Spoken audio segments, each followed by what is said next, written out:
2, 1.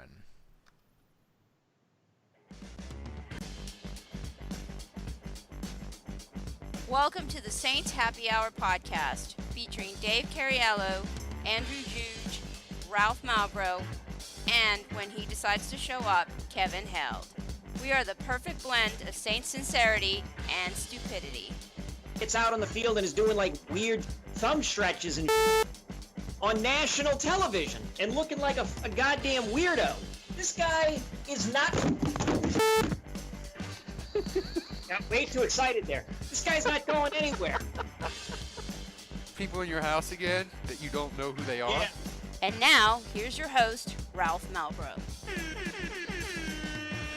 All right, everybody, welcome to a Easter edition of Saints Happy Hour podcast. Dave, Andrew, how did Easter go today? How did you survive with the Easter /quarantine / no sports to watch? No church. Yay! You're going to hell for that. You gotta. Dave, you're really excited about that, avoiding church. Hell yeah! Now, did you watch it on TV? We did not. Ooh. Oh, see, you're a worse Catholic than me. Borderline satanic. Borderline. We watched Jesus Christ Superstar, the live action John Legend version. John Legend. Does that count? It might. In some quarters, it does. Not for My wife. who dutifully watches church on her laptop every single Sunday of quarantine because she's that good of a Catholic. So I don't know how to transition into awkward or out of awkward topics. So I'm just gonna jump right into it. Many of you have been wondering about Kevin's father. He did not make it because of the coronavirus. He passed away this past week, and it sucks. And I don't know really what to say about it except that my heart breaks for Kevin. Kevin and me, we started this podcast forever, and Kevin is my guy, and he brings all the energy to this podcast. I feel like when he's not here, it's not as fun because he takes Saints in a ridiculous way that I just love so much. And I've talked to him on the phone a couple times, and he's just devastated. And I wish I had better advice for him because my father passed away, and it just sucks, and it stays with you forever. And this whole corona thing, it's awful, guys, because, Kevin was asking me questions about it, and my father died, and it was sudden, but at least I had, normal ways to, mourn. It's like, okay, we got a funeral plan, we got this to do, I got to do a eulogy, I got to do this.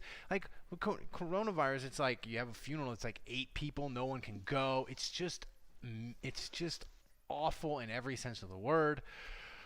So, if you guys want to say anything, if you do, say it now. If you don't, I'll make another awkward transition. It's well said, Ralph. Only would add that we've been doing this long enough, and it's always been about not about us. It's been about our listeners and our fans and our patrons, and we've built a nice little community here, and so that's what it's been all about for us. I know, and obviously Kevin is one of our own. So. Kevin, we love you, man, and obviously we're all here for you. And to the extent that he's going to keep doing this podcast, I assume he will. It'll be therapeutic, and I'd encourage any of you that want to reach out to Kevin to do so. He's a thoughtful guy, and he's not one of these kind of people that retreat and goes dark. He likes to talk things out. He likes the banter, and that's not going to change. So I know he appreciates the messages that you guys have sent him already, and don't feel like you shouldn't. Dave? I don't have anything to add to that, really. You guys said it very well. Obviously, I think Kevin may be joining us on the show. I think so. I'm trying to call him now.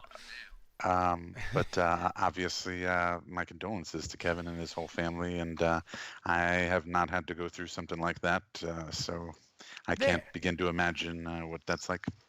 All right, this is like one of the most awkward things in this show. Kevin is joining us. It would be normally we would make fun of him for showing up late, but we're not going to do that, Kevin, today. Oh, thank you. So, Kevin, we were All just I caught there was Dave saying, just the tail end of that, so I have no idea what it was. no. we were just talking about you. Yeah. Oh, okay. And the normal things we say about you, we put on hold. Normally we trash you and tell the people how terrible you are. No, we were just Still kidding. can't. We can. No, we were just saying that. He might be good right about now. Well, no, I was just gonna say that I do appreciate the fact that as hard a difficult time as you are having, you are still producing quality Twitter jokes and content at all hours of the night. Well, yeah, because sleeping like 4 hours in the evening or sleeping 4 hours a night allows me to fire off a couple of good Brandin Cooks jokes at 3 a.m. on a Thursday or whatever the hell. So Kevin, it's a better use of your time than me in 2009. I was watching Cleveland Brown football games. Yeah, I know. You told me. I tell you what, you told me that, and I got to be honest. I think I started to feel bad for you. Man, hold on a second. We got to hit pause on my. We got to hit pause on my. Personal anguish for a second. Well, this man was fucking analyzing Browns footage. 2009, man. Not only that. I would watch it. And then, like, I couldn't go to sleep, so I watched it again. So, like, if you have like serious questions about you were at a dark place. I was. Well, my dad's gone. I can't sleep. I didn't like. I was with my wife currently for a while, but I didn't want to be like. I didn't want to call her at like 3 a.m. and be like, "Hey, baby, I'm just up." Instead, I was like, "I'm gonna watch the Browns. They got Brian Daboll at offensive coordinator, Rob Ryan at defensive coordinator. I'm just gonna watch the shortcut over and over again." Why was it the Browns though? I don't know, Dave. I just, you have 30 other NFL teams. You could have picked it. You could have picked an NFC South team. You know what it was? It was because right before my dad died, they beat the Browns. They beat the Bills 6-3, and I watched that game for comedy, and then my dad died like the next week, and I just was like, I'm just going to start watching Brown games, and it snowballed, and it went to a dark place, man. You were in a dark place when you were watching Browns Bengals like twice, and you're like, they only scored 7 points. And the thing about the 30-minute games, Kevin, is when you watch them, since they don't have commercials and they don't have replays, all the crappiness of a team it's just like right in your face. And it was dark. I mean, it was funny now. It's funny now, but like then it was like, why am I doing this? But then again, it was like, well, anything else seems horrible. But I mean, Cleveland. I mean, like Kevin, do I was yourself and us a favor. Don't turn to Browns football. No. Rest assured, there will be none of that. I was barely taking notes, watching present day Saints games, so that will not happen.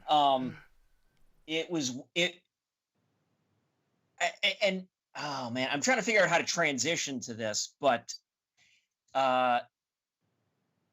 it was weird because like I was at work today and one of the TVs in the office, or like the TV in the office was on Fox, and Fox was has been re-airing Super Bowls every Sunday, and they aired Super Bowl 42. And it was a hell of a coincidence because Super Bowl 42 was the last Super Bowl that I watched while I was living in New Orleans, and it was the last Super Bowl that I got to watch with my dad. It was just weird. Like I don't know. Like I kept I kept just looking at the screen going, wait, this was like, I started doing the math in my head. I was like, oh yeah, this was right before I moved. Like I think I moved like a week or 2 weeks after the game. And I remembered that one because that was when the commercial for the first Iron Man movie came out. And like, I remember being kind of excited about it. And my dad just like looking at it and going, what is this crap? And I'm like, it's a superhero. And he's like, like he just made that kind of noise. Like, ah. And I was like, yeah, Dad, I'm sorry. It doesn't take place in a courtroom. It doesn't have Jack Nicholson in it. It's not written by, I can't remember his name now. The fucking guy who wrote A Few Good Men. It's Aaron Sorkin. It wasn't written by Aaron Sorkin. It's not one of those movies. It's not one of those iconic movies that Dave has never seen. Right. It doesn't. It's not going to feature.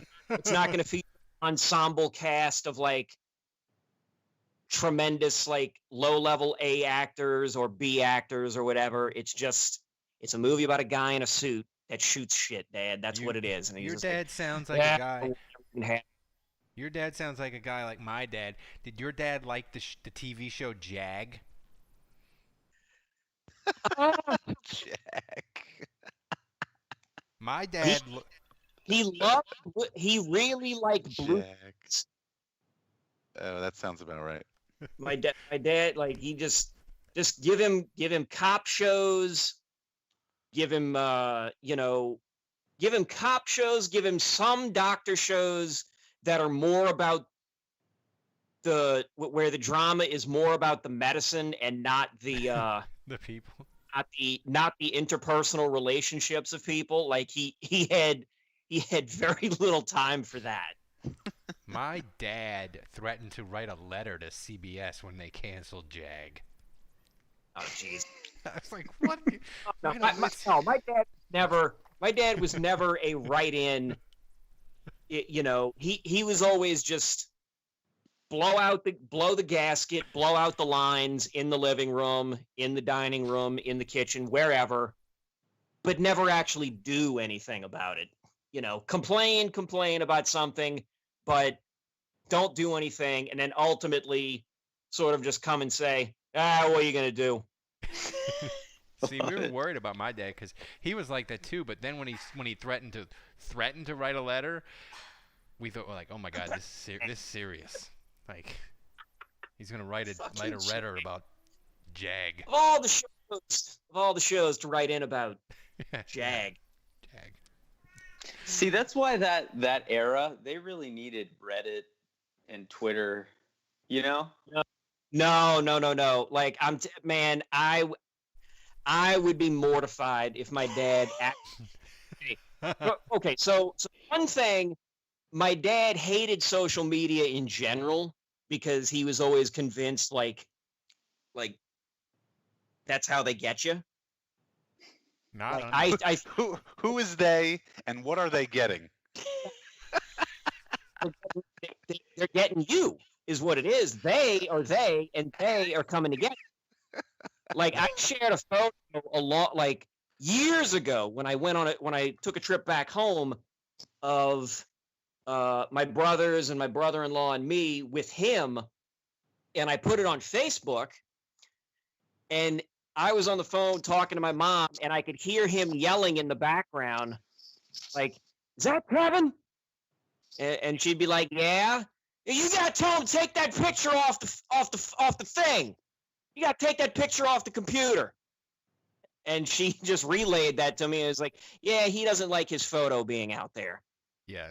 And I'm like, okay. Because they are gonna get you. Right. Now, wait, I have a question because it's funny that you brought that up earlier about writing in. I was watching a documentary just the other day on Amazon Prime. I don't remember what it was called, but it was about the only known living female twin autistic twins. And they're basically like Rain Man, they're are Yeah.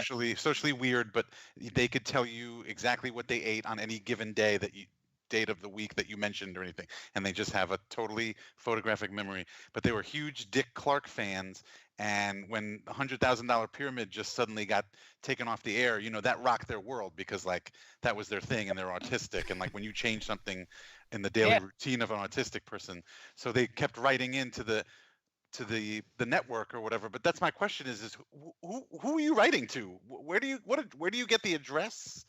Who's reading these letters? What is this? What is this writing into networks? Oh no, trust me. There is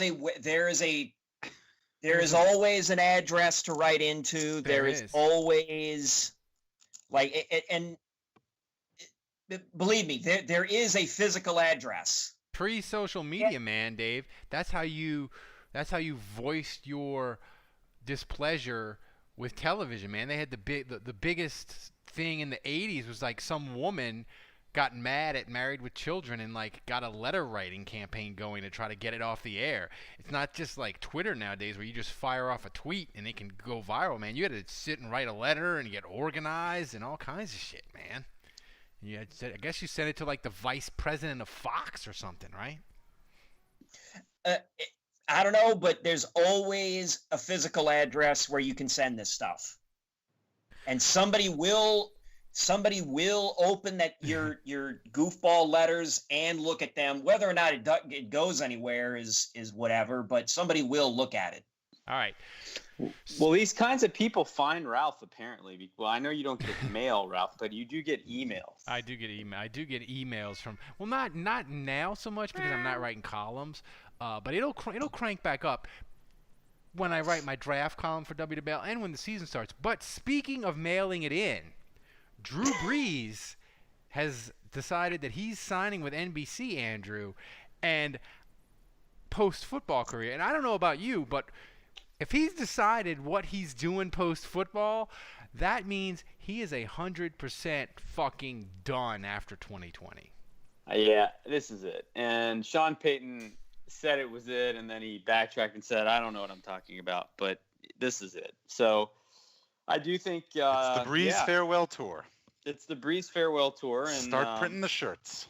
It's going to be interesting. I mean, we had a podcast where we talked about this and kind of asked if he was going to be any good, and we even had Zach Strief on and got his opinion on it. But it'll be interesting to see. I mean, I do think what Drew will be awesome at is he will nail the pre-snap analysis that Tony Romo does, just saying like, all right, this just happened, and he's going to predict, he's going to basically tell you what's going to happen before it happens. So he will be able to do that like Romo. Now, will he be able to deliver it with the same style and humor and all that stuff remains to be seen. Will he be as beloved? I don't know. But yeah, I feel like that's another sign that this is it.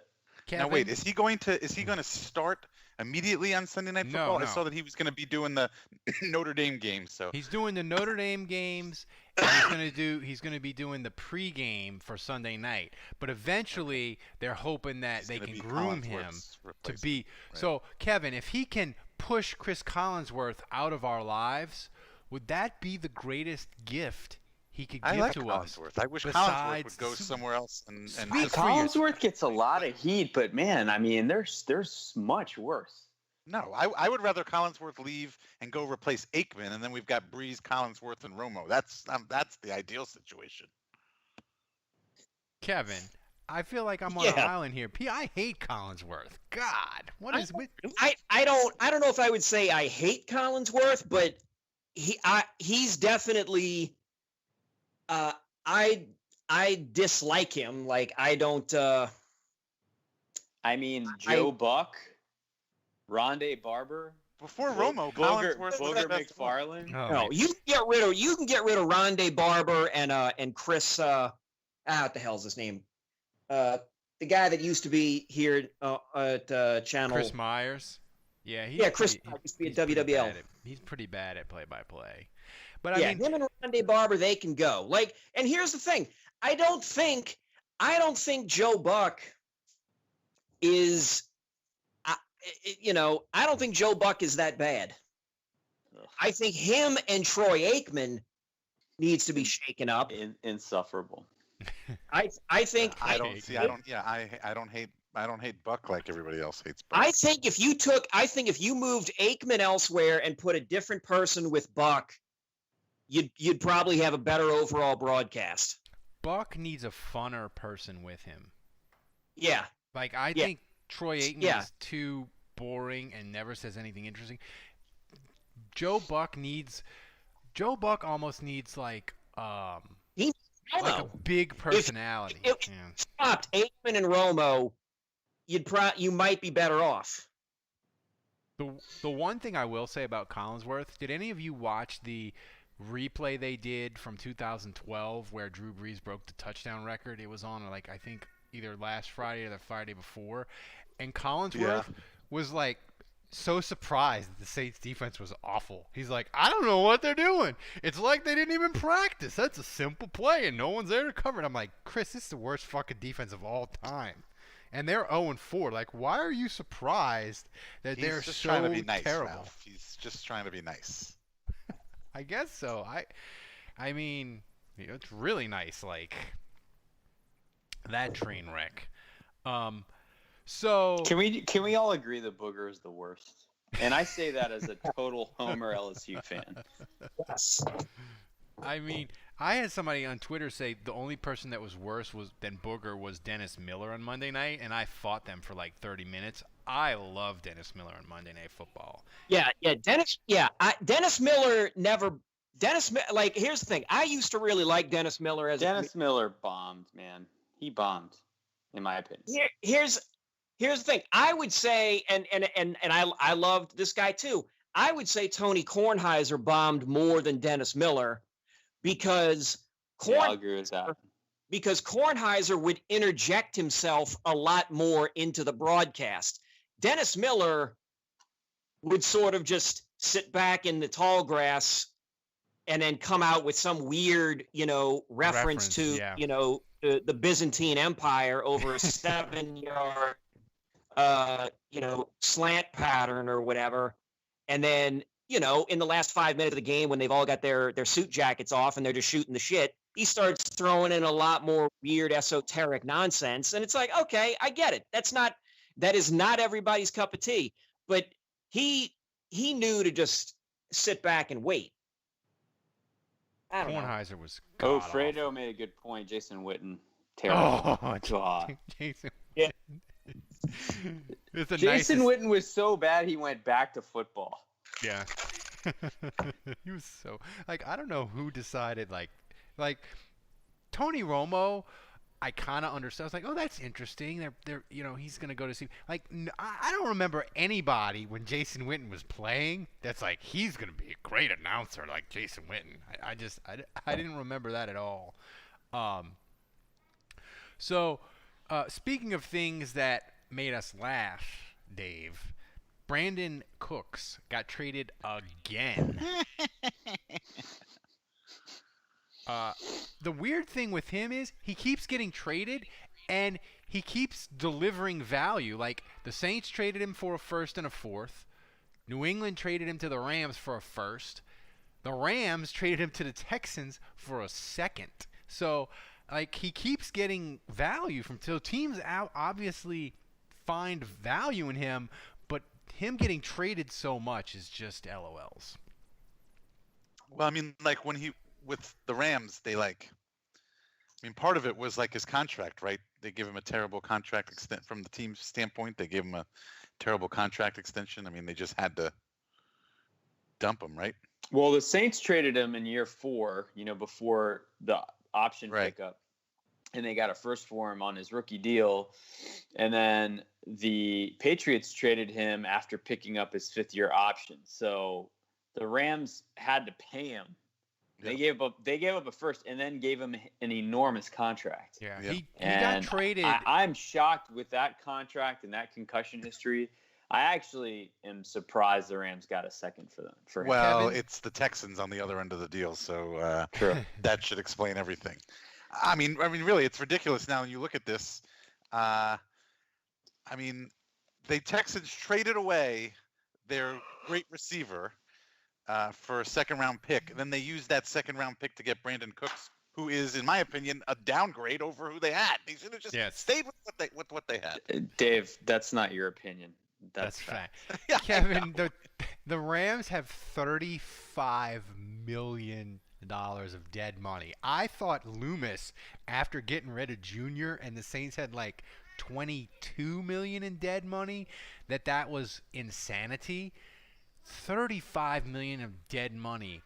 That is, I can't even wrap my head around that almost. The Rams are one injury away from putting Ralph at cornerback.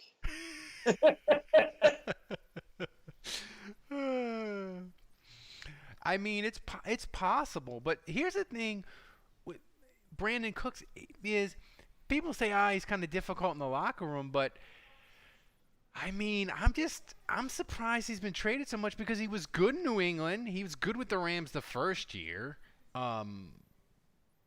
Is that true, though, that he's difficult in the locker room? I mean, I know in New Orleans, he pissed off Peyton because he was pouty, and there was the whole, closed mouths don't get fed thing. So they shipped him out. But as far as I know, in New England, the Patriots were happy with him. They just got a first-round pick for him, and I don't know that the Rams are displeased with him. I mean, he seems like a decent guy, I think, and it seems like his teammates like him, and he's certainly a very hard worker. So he's kind of an enigma. He's a little bit of a mystery to me. But, yeah, I mean, and like you said, he keeps getting value. So I think there's teams out there that believe that he's a good player that can help them, and they're willing to give up a lot to get him. But there's a common denominator here that he keeps getting shipped out. Cooks three teams have given up on him now. Cooks gets passed around more than a Bourbon Street hooker. That was Jason in the chat room. They said DeAndre Hopkins for Brandin Cooks is the kind of move Bill Kuharich would have loved. The only thing better on Twitter this week, Kevin, than seeing the Brandin Cooks trade and making all those jokes was Sean Payton dropping a 28-3 joke and tagging the Falcons. I never knew I needed Twitter Sean Payton this much in my life. I can't live without him. He can't go back to being normal Sean Payton once the quarantine ends. Are you enjoying Twitter Sean Payton as much as I am? Yeah, it's been wonderful. Like him, and it's not even that it's not just that he made a 28-3 joke. It's that he was extra slick about it. Yeah, it was. It was really good. Like that's so slick that I didn't even get it. When I first saw the tweet, I didn't even see that. I saw the article. It says, and I went back and read the article, and I was like, I already read that tweet, and I was like, where's the 28-3 joke? And then I was like, oh, I see it now. I feel like we've been snarky fans on Twitter for a decade, and Sean Payton is better than us at that. Yeah. Well, that's because he's been reading us for the last 10 years. So you're saying that we inspired him, is what you're saying? Yeah, yes. You're welcome, Sean. But shame on me for not seeing it in the first place, because he had to sneak Ocean's 8 in there, and I was like, that's a weird movie to like really recommend. Like, that's really what you're watching, Ocean's 8. But obviously, like, how are you going to get an 8 in there by recommending a show or a movie? Your choices are limited, so kudos to him. I would say he probably took like a good 30 minutes to come up with that, probably. I wonder if he did it on his own. The thing is, though, Kevin, I feel like we need to get him the quarantine. If it goes really long, like maybe he could get his magician brother involved. Like, I need him to start getting really weird. That's what I want.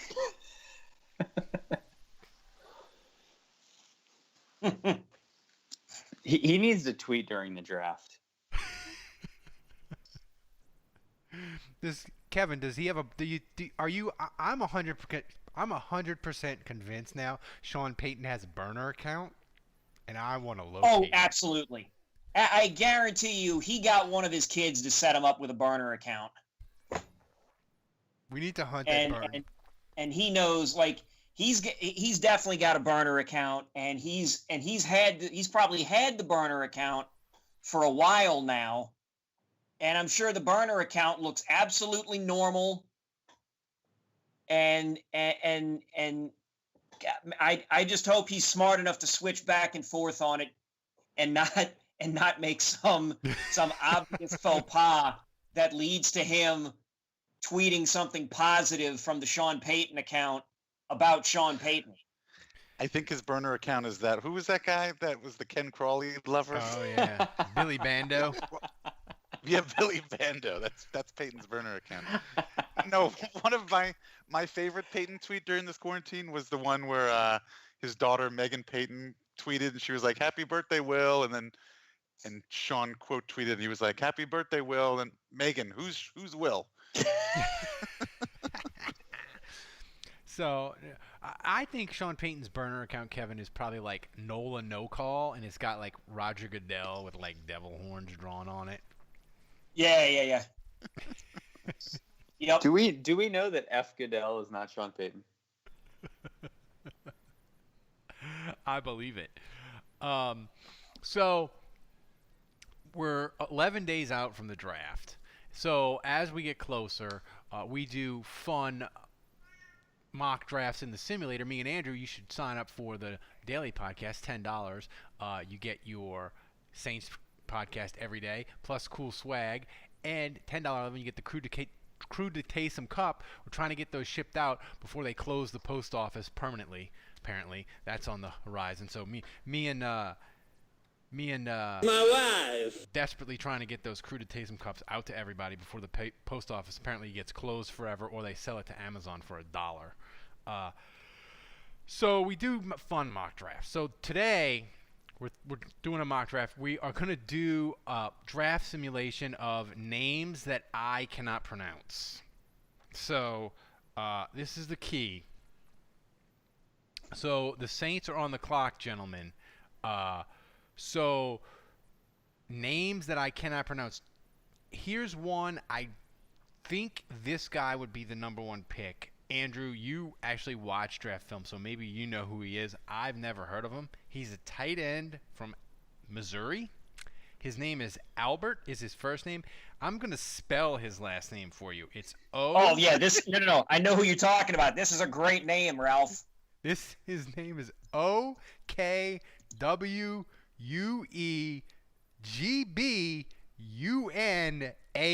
He's a tight end from Missouri. And I think if we were going to... Albert Uckwig Bunham? Okwe Wohan Bunham? Yeah. That's the pick right there. All right, so he's the number one pick. He's the tight end. But I feel like Who-Man, he would have to get some sort of abbreviated name. Maybe just be Prince Albert. As they run the Prince Albert. So as they run the draft simulation for the next round, because the Saints don't have a pick, so we'll just let them run. We'll just let it run through there. The one thing interesting, Dave, about the draft is they said that the Saints, and there's like 6 or 7 teams that are doing really intense work on trying to investigate Jordan Love, the quarterback for Utah State, and it's harder because of all the coronavirus. But does that give you thinking, Dave, that maybe the Saints would be likely to pull the trigger if he's there at 24? Are they falling in love with Love? No, I think they're just doing their due diligence. They were one of 7 teams reported to be looking at him, but I guess it's not out of the question. I mean, I do believe them when they say that they think Taysom is the next guy up. But even with that being the case, obviously they're going to need to bring somebody else in behind Taysom. So I guess it is possible. Yeah. All right. So, Kevin, I can pronounce this name, but I cannot believe it. It's a corner from Georgia Southern. His name is Kendall Vildor. Somebody named their kid Kindle after the Amazon book reading tool. What have we come to in America? Wait a minute. Wait, Kendall or Kindle? Kindle. Kindle. Kindle. Huh. Kindle Vildor. All right. What else we got? Don't lock us into one pick now. You got to give us a couple choices. Let me see. How about the edge rusher from Penn State, Yetur Grossmatos?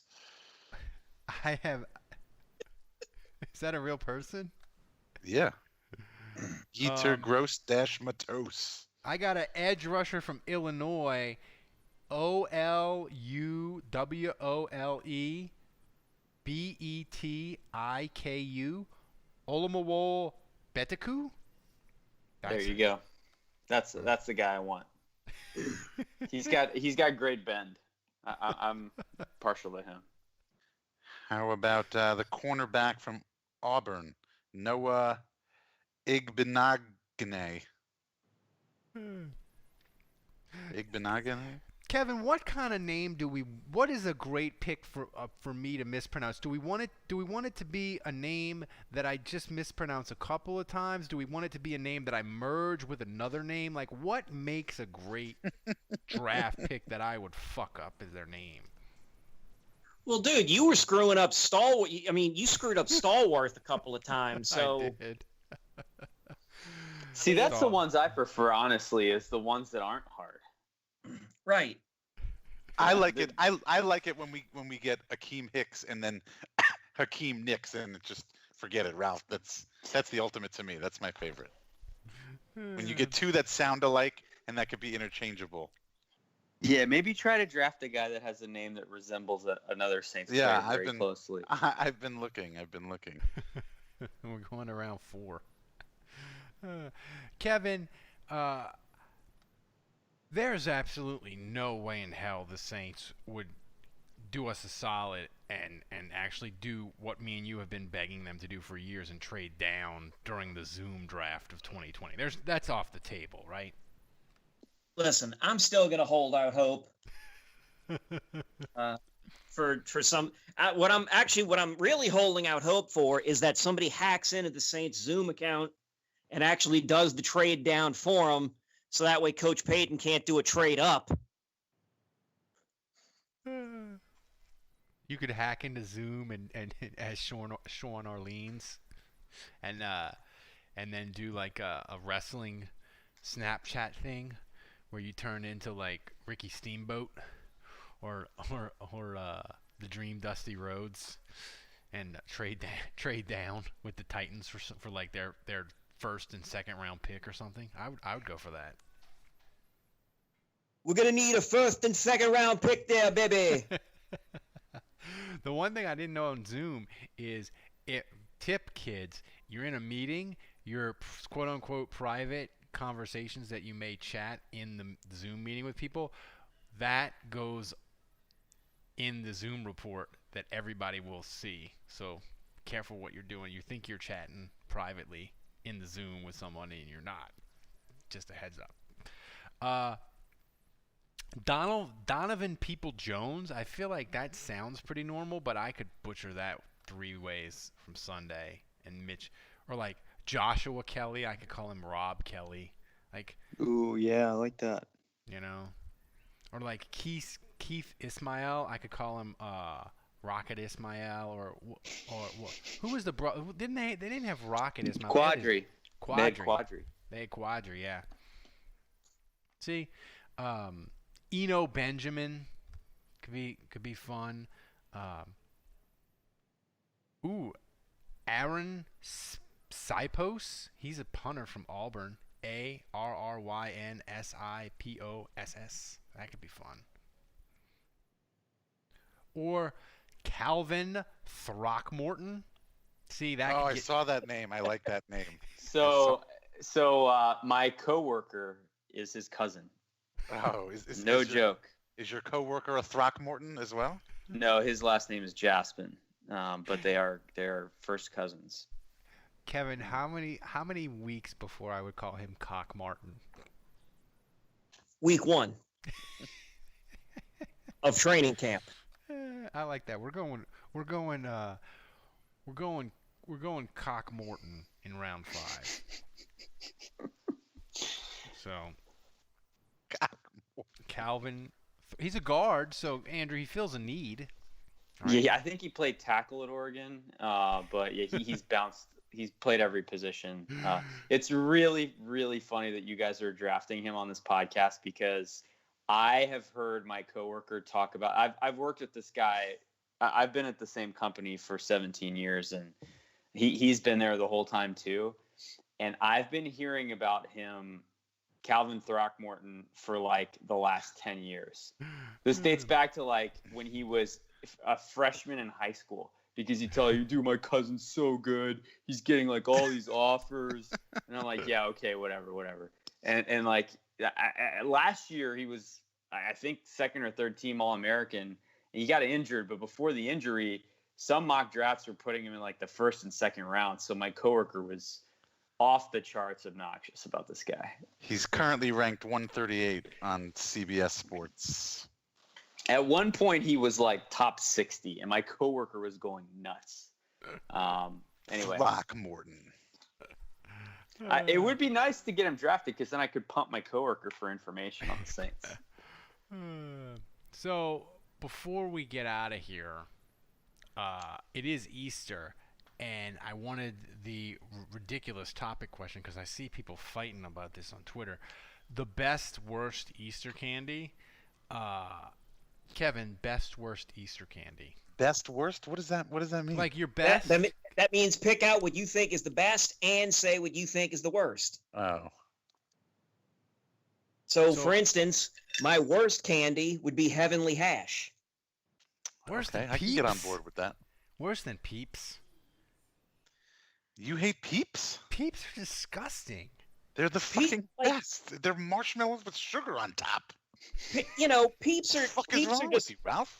Peeps or whatever. Like I would say my favorite Easter candy, and I mean this is probably, this is about the only time of the year that I can really get them in bulk, is the those full-sized Cadbury eggs.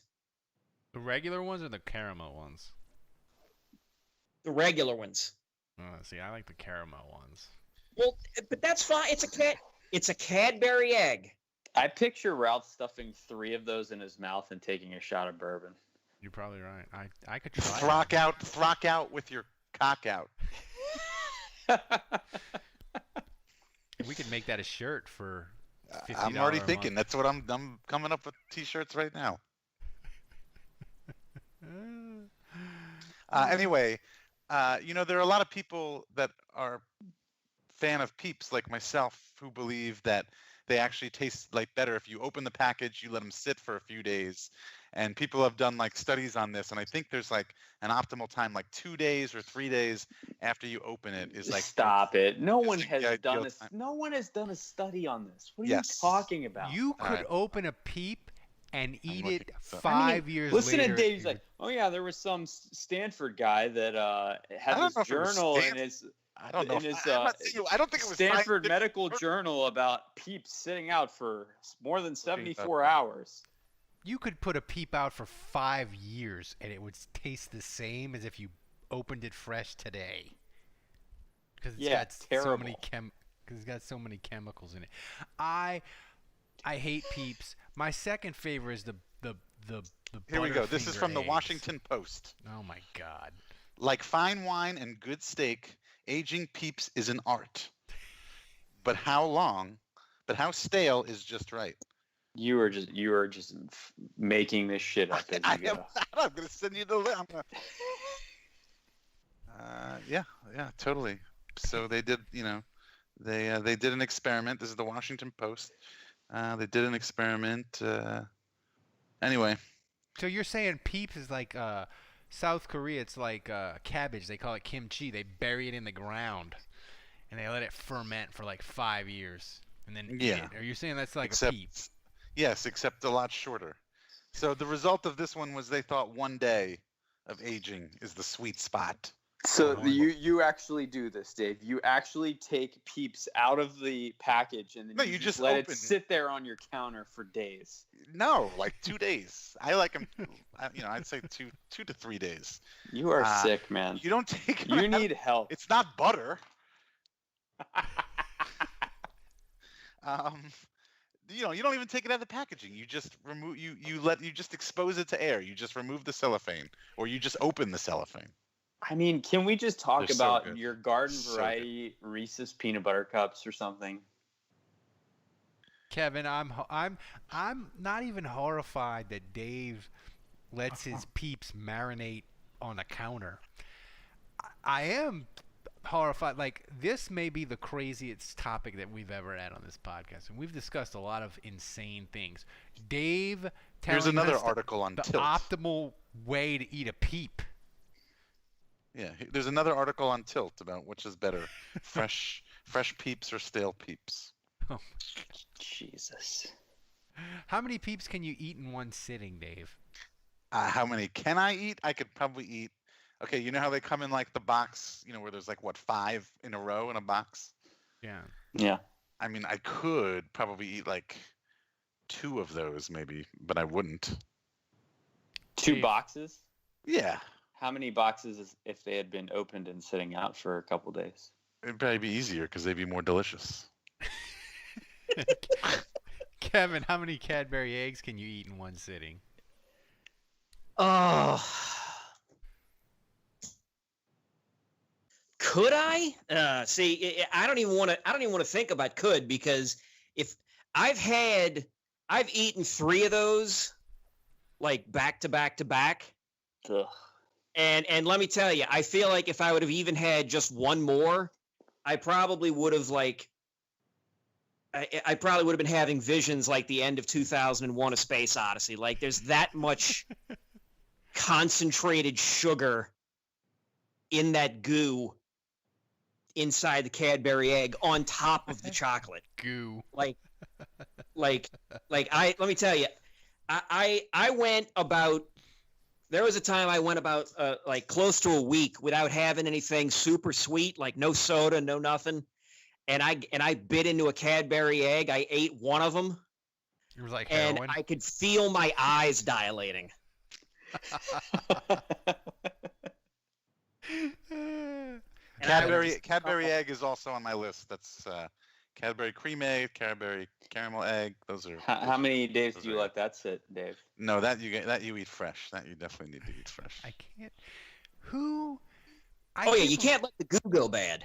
No, because the Cadbury goo, if you leave that out, because my kid will eat the egg and like eat half of it and put it down somewhere, that Cadbury goo, it turns into like a chemical war weapon if you leave it out for like more than 2 hours. Like it'll eat through paint. It's like that slime that turns the turtles into Ninja Turtles. Yeah, it is. That's exactly what it is, because Easter Like time green slime that's just oozing in the sewers. Here's another article from the Huffington Post about stale Peeps and why Yeah. people and the people that love them. When I think about how to eat a Peep, the Huffington Post is where I go first. So the Washington Post, the Huntington Post, are all these written by Dave Cariello? Is he the author for each of these? Well, I can't say that. No, this is Hannah Selinger, guest writer for Huffington Post. No. One of them was written by Dave. The other one was written by somebody else named Maeve Mariello. How much did they pay? Did they pay you by the word? He's an Dave? Italian writer. Yes, they paid by the word.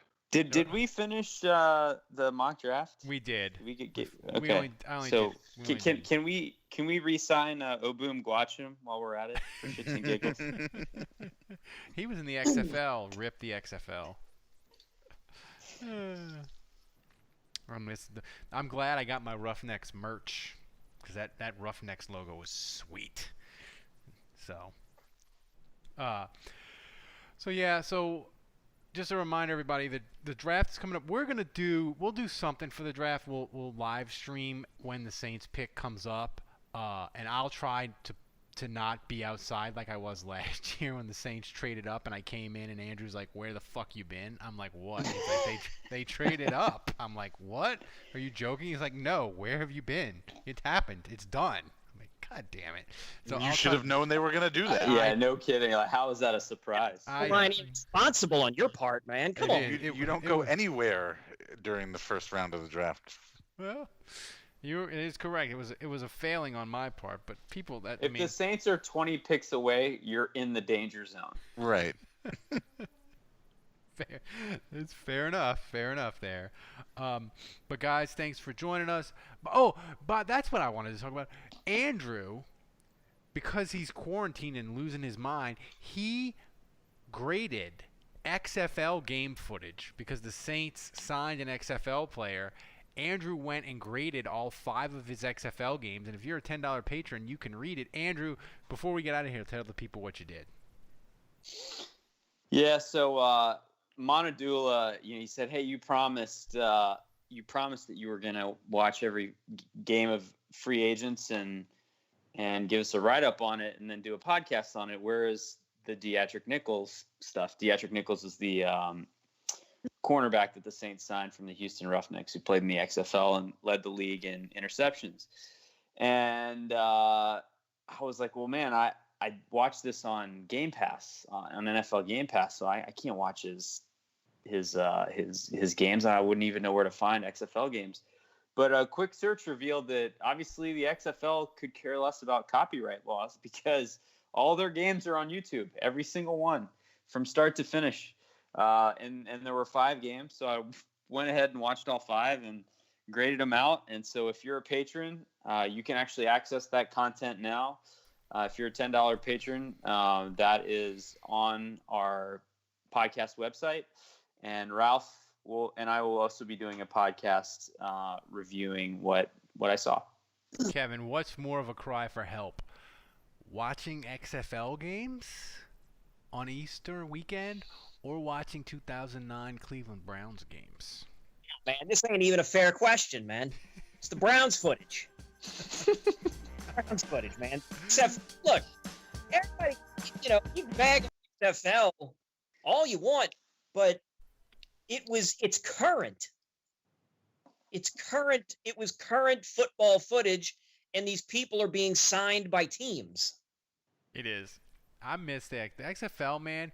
I'm sad because I know maybe it was more fun because Houston was good, but it was like $20 to get in. The stadium was easy to get to. My kid loved it. The games went fast. Like, it was great fun, and I'm sad that it's gone because we went to a couple games and so I am sad that the XFL, another victim of the great quarantining of 2020. So thanks everybody in the chat room for joining us. Thanks to Dave, Andrew, Kevin for joining us. Guys, it's been fun. Until next week, the bar is closed.